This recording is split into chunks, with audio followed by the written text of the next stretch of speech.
Hi, I'm Paul Battaglia, and this is section 5.3. When students enter section 5.3, they've seen many differential equations, and they may feel like they really know how to solve them all. But the one thing they haven't seen is the inclusion of variables, multiple variables, on both sides of the equation. So the essential question we'd like students to be able to answer at the end of section 5.3 is, how do I solve separable differential equations? Initially, I think what we want to show students here is they're going to see some things that they really haven't seen. X's and Y's on the same side. And to that end, what we need to make sure they know is that we have to separate. The Y's must be with dy, and the X's must be with dx. And then going a little further as we go through the solution process, there's always a question of, where do I put that initial condition? So all of this comes back to trial and error.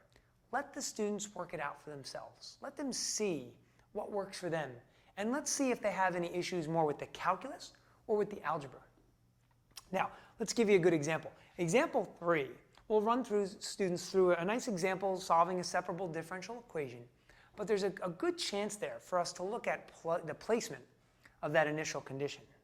Students want to get to a point where they have ln of the absolute value of y equals -1 over x plus c sub 1. And they need to plug in the initial condition 1, 3. So if we plug it in here, what we're actually going to get is ln of 3 plus 1. That's kind of an ugly value for a constant of integration. But you know what? If we stick with it, we do the correct algebra, we will arrive at the right spot. That being said, here's a good thing you can do within the class. In that example even, have students compare with each other. Well, where did you put the initial condition in? I placed it here. I placed it here. What should happen is all of them should arrive at the same spot after they've run through the algebra and after they've plugged in their initial condition. Great thing about separable differential equations is it expands our horizons a little bit. We can look at more realistic problems. And example 4 does that.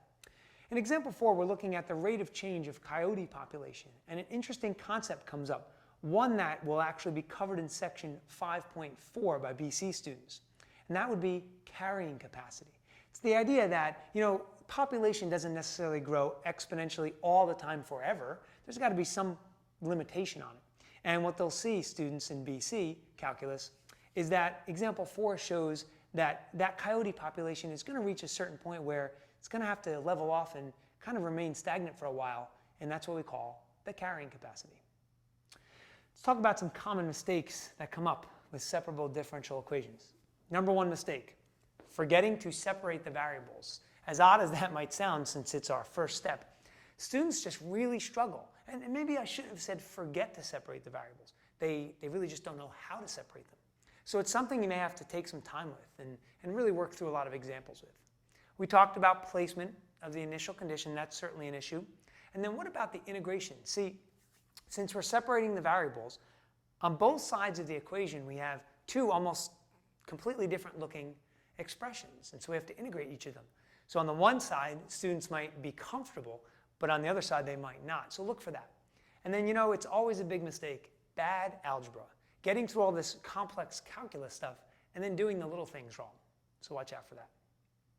So to finish up, I'd like to talk to you a little bit about how this concept has appeared on the AP exam.